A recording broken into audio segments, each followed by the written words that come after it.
I'd like to segue a question that you brought up, Steve, where Paul Ryan's here, you can hang out, you can have beer, whatever.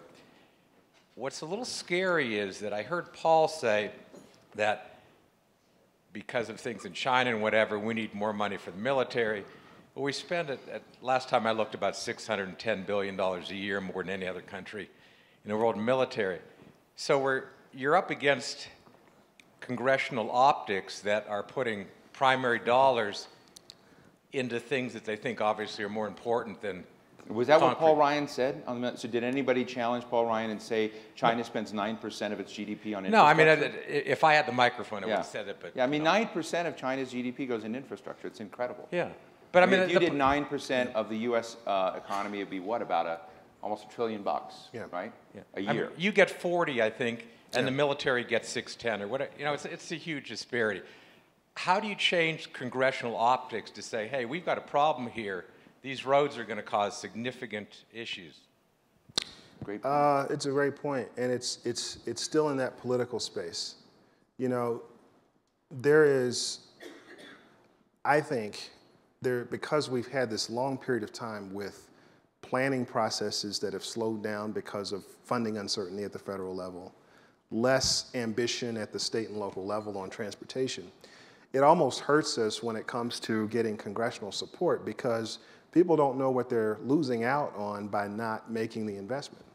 And so I think we've got a big problem that goes all the way down to mayors and city councils and all the way up to governors and up to Washington, which is that, you know, think about this. Think about Eisenhower making a statement like, we're going to connect the entire country by highways. That's a big, bold idea, right? And that got the country mobilized. What's our big, bold idea now? You know, I think one of them could be, let's have a goal of eliminating traffic. You know, let's really have a goal towards that. Let's do it by maintaining what we have. Let's do it by creating multimodal systems that integrate all the different ways people want to move, and let's do it seamlessly. That's a big, bold idea. And folks who are, you know, grinding their teeth in traffic right now at this moment understand what that means. At the Atlantic, we've been having a series called the Bold Bet series, and some of it's dealt with infrastructure, so national grid, high-speed rail, other kinds of this. And in California, you see some efforts to actually move things like high-speed rail forward, but it's controversial. You've got the government for it, the lieutenant government for it. And what seems to me to be missing in this are sort of superheroes who emerge and are, you know, monomaniacally obsessed with getting something moved forward. And it seems to be missing. No one seems to be hungry and putting themselves on the line to do something like Eisenhower did, FDR did in rewiring the country. And that's why I asked that question. Did President Obama miss an opportunity to be that person and to be so overwhelmingly in favor of that, that now when we think about transportation infrastructure, it seems like a boring topic to people, and they feel and they don't know how it comes up, and so they don't know who to blame. Yeah, they don't, and they also don't know that things can be better. Right. And they can be. That's the thing. If somebody told you that you could reduce your 40-minute commute to 20 minutes, would you take that bet? You probably would. Absolutely. I think the president has shown a lot of leadership on high-speed rail. He's fought that battle. We broke ground on the California project. Look, I'm a journalist. It's just my job to knock him. I understand. Every once in a while. I get it.